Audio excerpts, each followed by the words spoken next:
Do you enjoy horror films? Well, you are going to enjoy today's pick, Japanese Tales of the Macabre. Hey guys, my name is Leia and welcome to Anime Recap Pro. But before we get started, please like, share, and subscribe. We really appreciate your support. The famous manga author Junji Ito's collected works are transformed into 20 stories for the Netflix anime anthology, Japanese Tales of the Macabre.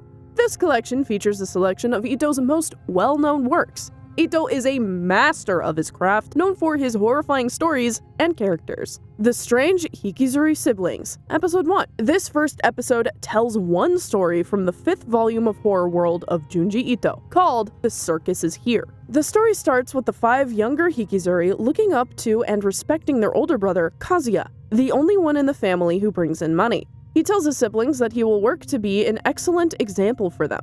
The Hikizuri family has enough money from their inheritance to feed everyone. One day, he meets Sachio, a spirit photographer, while taking a break under a tree. He invites her to his mansion, where he thinks she will be able to take pictures of several ghosts. She agrees to go with him. He calls on his dead parents' spirits to invite her over again. Kazuya is not happy when Sachio shows up with her boyfriend. Shiguro, his younger brother, who he had just scolded, is taken over by the spirit of their father. Their father makes fun of Kazuya and tells Shiguro to be head of the family instead of Kazuya. Once Shiguro becomes the family's leader, he mistreats his siblings, especially Hitoshi.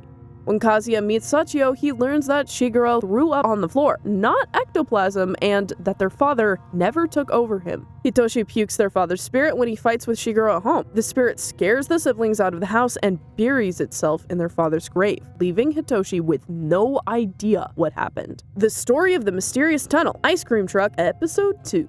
The 14th volume of Junji Ito's Horror World contains the title story, The Story of the Mysterious Tunnel, which is about, you guessed it, a mysterious tunnel. Years after his mother committed suicide, Goro returns with his friends to the eerie tunnel, where his mother ended her life. He finds his sister Mari there when his friends flee in fear and brings her home. She cannot recall how she arrived there. She is nowhere to be found the following day. Their father searches the tunnel for her but never comes back. When Goro searches for his father and Mari, who is with the observatory's researchers, he comes across the Cosmic Ray Observatory in the tunnel. Mari continues to frequent the tunnel despite not understanding why she does so, because their father is still missing. When they discover strange creatures that can pass through people like X-rays and photographs, the researchers decide to shut down the observatory. After that, the researchers continue to be drawn to the tunnel. Now, they can see the creatures. The ground and the walls absorb them. Goro is dragged underground after witnessing everyone's demise. Sonohara and his son Tomoki are the subjects of the second story in the episode. When they relocate to a new neighborhood, they notice an ice cream bus that comes every Saturday and takes the kids on town tours. Tomoki is permitted to board the bus with the other kids by Sonohara, and he returns home smiling broadly after eating a lot of strawberry ice cream with the other kids.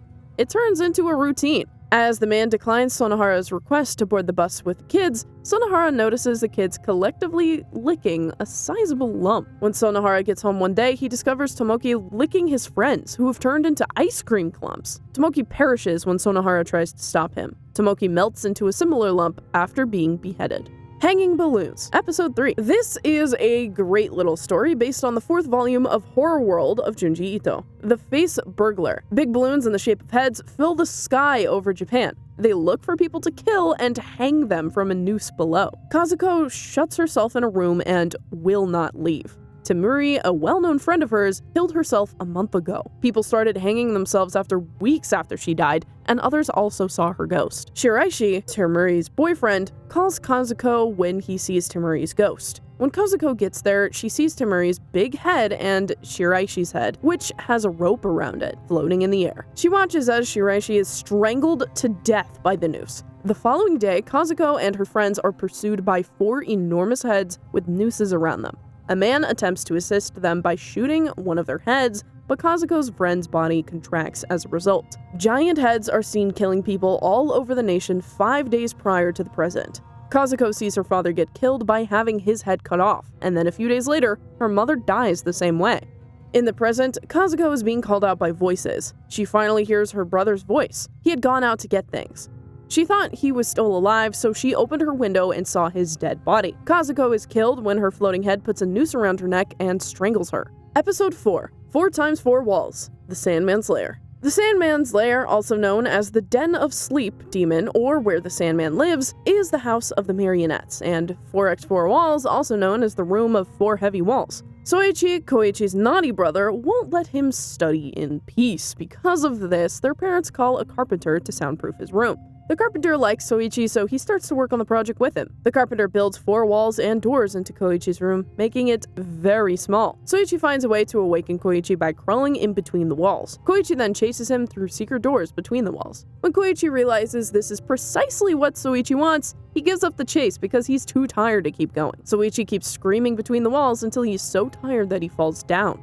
The second story is about Yuji, who doesn't let himself sleep because he thinks his dream world self is waiting for him to fall asleep so he can leave his body. He asks his friend Mari to tape his arms and legs together and keep an eye on him while he sleeps. Mari doesn't believe him, so she cuts the tape after he sleeps. Then she sees Yuji's arm come out of his mouth, but when he wakes up, he puts it back in. Yuji's body is hollow inside, and his dream self is his other side. It wants to come out because it wants Mari. Yuji is exhausted and wants to give up and let it turn him inside out. Mari tapes their hands together because she doesn't want to lose him. When Yuji's dream self comes out to the world, Mari gets sucked into Yuji's body and goes into the dream world with him. The story Intruder from Junji Ito's 9th collection of horror stories, Hallucinations, has a clever idea that is horrifying in a subtle, imaginative way, and it pairs well with Long Hair in the Attic from Flesh-Colored Horror. The story starts as we are introduced to Oshikiri, who doesn't have any friends because he lives alone. When he's alone in the library reading, he's approached by a group of friends who want to look at the book he's reading.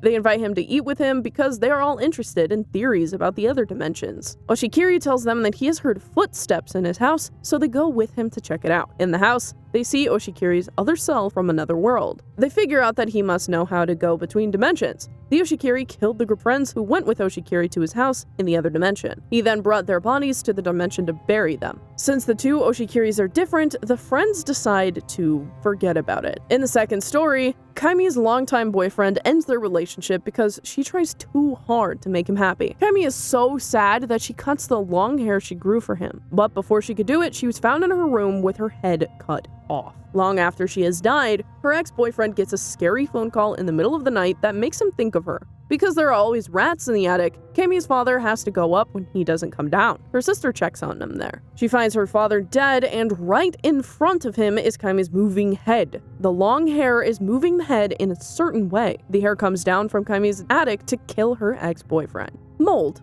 Library Vision, Episode 6. Library Vision, which is based on Library of Illusions from New Voices in the Dark, and Mold, which was adapted from the 7th volume of Junji Ito's horror world, Slug Girl. The story starts as we meet Akasaka, who must travel abroad. He reluctantly agrees to let his former homeroom teacher, Mr. Rogi, live in his brand new house. His home is in ruins when he returns to Japan.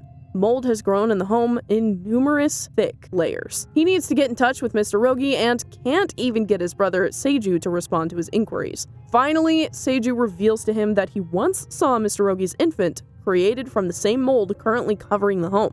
The infant also infected the daughter of Mr. Rogi. Akasaka consents to accompany Seiju outside of the house. He nevertheless scratches his face with mold-covered hands. He finds Mr. Rogi's family remnants buried beneath the mold's thick layers. Akasaka is seen sitting in a moldy environment as his skin becomes moldy.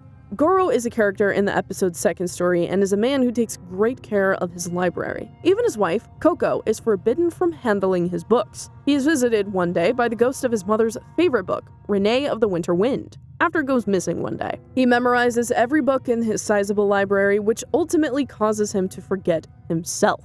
One day, as the library fire is killing Goro, he hears Coco calling his name. Shogo Shirosaki, a facility resident, is seen leaving his cramped room. He has the books Hell of Thorns, Coco's Maple Leaves, and Renee of the Winter Wind on his bed. Well, that's it for today. If you want to continue enjoying more tales of the macabre, stay tuned for part 2.